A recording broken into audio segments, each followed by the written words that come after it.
तो माताजी આવે એમ તુલસીદાસજી લખે કે જનક સુતાર્થ જનની જાનકી અતિશય પ્રીતિ વરાની જાનકી તાકે જગપતિ કમલ મનાવું જાસુ કૃપા નિર્મલમતી પાડી કે જગત જનની જેમાં સીતા એનો પ્રણામ કરું છું અને એની થકી જ મને નિર્મલમતી પ્રાપ્ત થઈ એમ અમારા બા જેના થકી જ આપણે નિર્મલમતી પ્રાપ્ત થઈ તો મને આ બા એમ રામચરિતમાનસમાં કીધું કે માતા વિશે તો શિવપુરાણમાં લખે કે ત્રિદેવ જાણે લખે ત્રિડા આપણે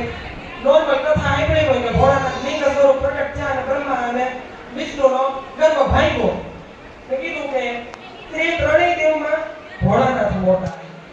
એ વિશે શિવપુરાણમાં પાછી કથા આવે છે કે જ્યારે જલંધરને માર્યો ને ત્યારે જલંધર પોતે શિવમાં પાછો સમાહિત થઈ ગયો કારણ કે હતો શિવ અવતાર ક્રોધાગ્નિમાંથી પ્રગટ થયો એટલે એ વખતે જલંધર સમય થયો ત્યારે બધી જગ્યાએ પૂછ્યું કે આ જલંધર તમારામાં કેમ સમાહિત થયો કે આ મારો જ અંશ છે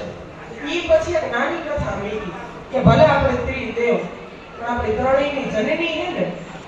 આપણે કાઠિયાવાડમાં નાનું ભજન કયો ગરબો કયો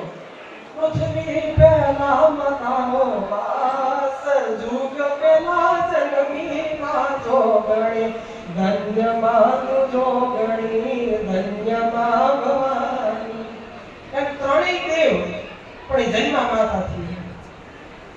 કોઈ પણ દેવને અહીં અવતાર લેવો હોય પછી રામ કૃષ્ણ કોઈ પણ અવતાર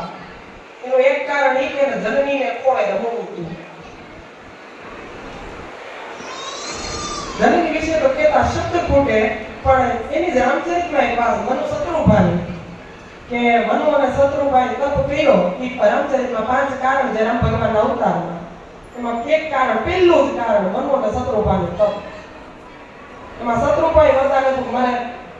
તમારા જેવો પુત્ર જોતો તો ભગવાને તથાસ્તુ કીધું પરબ્રહ્મ વિગ્રહ એનું કારણ જનની